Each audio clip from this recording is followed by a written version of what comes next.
Good morning, welcome to Headline Focus here live on Core Politics with me, Rob Double. It is Monday the 5th of March 2018. Let's have a look at what's making the political news today. So to start off with, a couple of the big papers are covering this, but pretty much all of the news is aware of it. And that's what Theresa May, the Prime Minister, said to President Donald Trump regarding Donald Trump's threat to impose tariffs on other nations, even those which are friendly to the USA, effectively starting trade wars through tariffs. Now, Prime Minister Theresa May raised her deep concern with President Trump, and this is his threat specifically to impose tariffs of 25% on steel and 10% on aluminium imports. So it's a huge, significant tariff, huge impact on businesses, if so.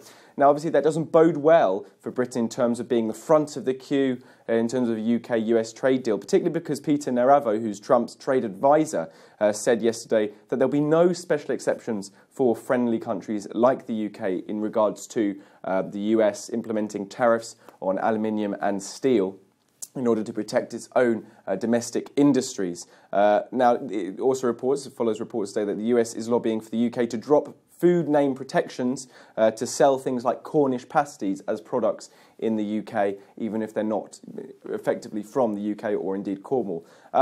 Trump, as Trump does, has taken to Twitter, and he said, "Our friends and enemies have taken advantage of the US for many years. Our steel and aluminium industries are dead. Sorry, it's time for change. Make America great again." Something definitely to look out for as America wakes up in a few hours' time. Next up, Theresa May will today vow to overhaul a failing housing market. Now, this is Theresa May, the Prime Minister, switching from Brexit to the domestic agenda, as she's been trying to do several times throughout her premiership so far. Housing is now in her sight. Many younger people are barred from home ownership, she's due to say, with home ownership being impossible without the bank of mum and dad. Now, she's due to be making a speech today in London where she's going to unveil the solution she's going to put forward, which is basically a shake-up of planning laws, the way houses are built, particularly in the relationship with developers and local councils as well. The threats in terms of the policy are aimed at councils that fail to meet their housing targets, so we'll ask councils to meet a new nationwide standard and show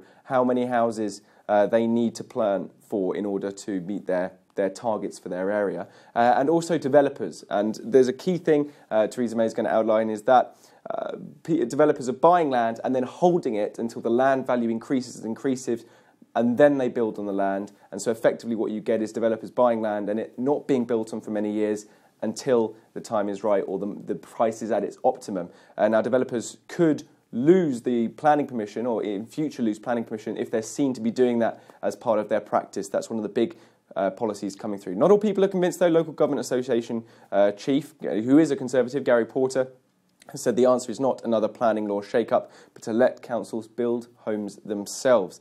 Speech, again, is later on this afternoon. We'll be on all the news feeds if you want to keep up to date with that. Next up, just in mainland Europe, Italy had their election yesterday. The result is, as expected, completely a hung parliament.